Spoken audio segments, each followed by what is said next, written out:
Plot दिलाने का सपना, क्रिप्टो करेंसी में निवेश का भरोसा और फिर लाखों रुपए गायब। मथुरा से एक ऐसा मामला सामने आया है जिसने रियल एस्टेट और डिजिटल ट्रांजैक्शन दोनों पर बड़े सवाल खड़े कर दिए हैं। आरोप है कि प्लॉट बुकिंग के नाम पर पहले रकम जमा कराई गई, फिर 30,000 USDT ट्रांसफर करवाए गए और उसके बाद लाखों रुपए का कोई हिसाब नहीं मिला। अब पीड़ित न्याय की उम्मीद लेकर SSP कार्यालय पहुंचा है। मथुरा के गोवर्धन रोड स्थित श्री राधा गुलमोहर परियोजना से जुड़ा एक कथित धोखाधड़ी का मामला सामने आया है।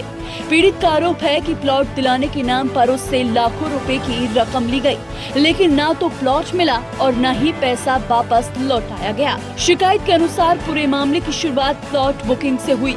सबसे पहले पीड़ित से 21,000 रुपए जमा कराए गए। इसके बाद कथित तौर पर शेखर अग्रवाल द्वारा कहा गया कि 30,000 USDT एक निर्धारित खाते में ट्रांसफर किए जाएंगे। पीड़ित का दावा है कि ये राशि लगभग 27 से 29 लाख रुपए के बराबर थी। आरोप है कि रकम ट्रांसफर होने के बाद बताया गया कि पैसे किसी अज्ञात व्यक्ति द्वारा निकाल लिए गए हैं। जब पीड़ित ने अपनी रकम और प्लॉट से जुड़े दस्तावेज मांगे तो न तो रकम वापस मिली और न ही कोई वैध दस्तावेज उपलब्ध कराए गए। अलॉटमेंट लेटर के नाम पर भी अतिरिक्त राशि जमा कराने का आरोप लगाया गया है। पीड़ित का साफ तौर पर कहना है कि बाद में नोएडा की एक साइबर जांच एजेंसी से पूरे मामले की जांच कराई गई। जांच में कथित तौर पर ये सामने आया कि ट्रांसफर की गई रकम संबंधित खाते तक पहुंची थी और कुछ समय तक वही मौजूद भी रही। पीड़ित का दावा है कि उसके पास जांच रिपोर्ट और रिकॉर्डिंग भी मौजूद है। हालांकि इन दावों की स्वतंत्र पुष्टि अभी पुलिस जांच के बाद ही हो सकेगी। अगर रकम संबंधित खाते तक पहुंची थी तो आखिर वह कहां गई? अगर प्लॉट बुकिंग हुई थी तो उसके दस्तावेज कहां हैं? और अगर सब कुछ वैध था तो पीड़ित को 5 महीने तक इंतजार क्यों कराया गया? आज के दौर में रियल एस्टेट और डिजिटल करेंसी दोनों तेजी से लोगों को आकर्षित कर रहे हैं, लेकिन जब भरोसा टूटता है तो सिर्फ पैसा नहीं बल्कि लोगों की वर्षों की मेहनत और सपने भी टूट जाते हैं। ये मामला भी ऐसे ही कई सवाल खड़े कर रहा है, जिनका जवाब अब पुलिस जांच से ही सामने आएगा। लगातार कई महीनों तक इंतजार और कथित आश्वासनों के बाद अब पीड़ित ने वरिष्ठ पुलिस अधीक्षक मथुरा से शिकायत कर पूरे मामले की निष्पक्ष जांच और आरोपियों के खिलाफ कार्रवाई की मांग की है। फिलहाल ये मामला पुलिस जांच के अधीन है। जांच पूरी होने के बाद ही ये स्पष्ट हो सकेगा कि आखिर 30,000 USDT और प्लॉट बुकिंग के नाम पर हुए इस कथित लेन देन की सच्चाई आखिर क्या है। लेकिन इतना जरूर है कि इस मामले ने रियल एस्टेट और डिजिटल ट्रांजैक्शन की दुनिया में एक नई बहस छेड़ दी है। तो फिर बताओ, नहीं तो कोई रिजल्ट भी तो आए।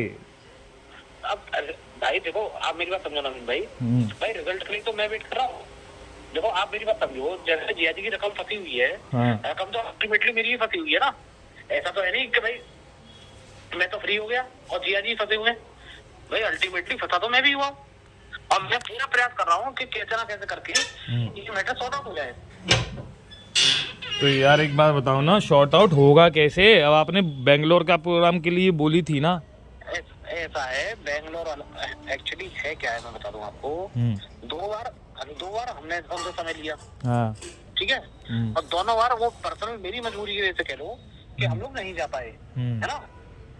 अब उनसे बात हुई है तो अब उनका कोई असाइनमेंट चल रहा है तो इस चक्कर में वहां से समय नहीं मिल रहा।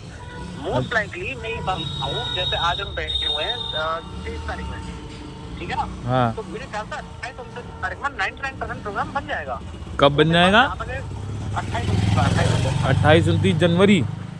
हाँ, और अरे और क्या जनवरी। हाँ वही। हाँ चलो ठीक है यार, एक्चुअल में मेरे भांजे की हालत ज़्यादा ख़राब हो रही है, वो कुछ नहीं है। अरे भांजे से हो, कोई परेशान ना हो, कोई जो भी होगा। वो देखो मैं आपको एक चीज बता दूं, देखो मेरा झुकाव जो है आपकी तरफ ज्यादा है। मेरा झुकाव कोई उधर नहीं है, आप पहले तो ये क्लियर समझ लेना। नहीं ठीक है ना, है ना। और अगर कुछ भी इफ एंड बट कुछ भी निकली, हाँ, तो उससे पैसे निकालने की जिम्मेदारी फिर मेरी है, आपका कोई लेना देना नहीं है।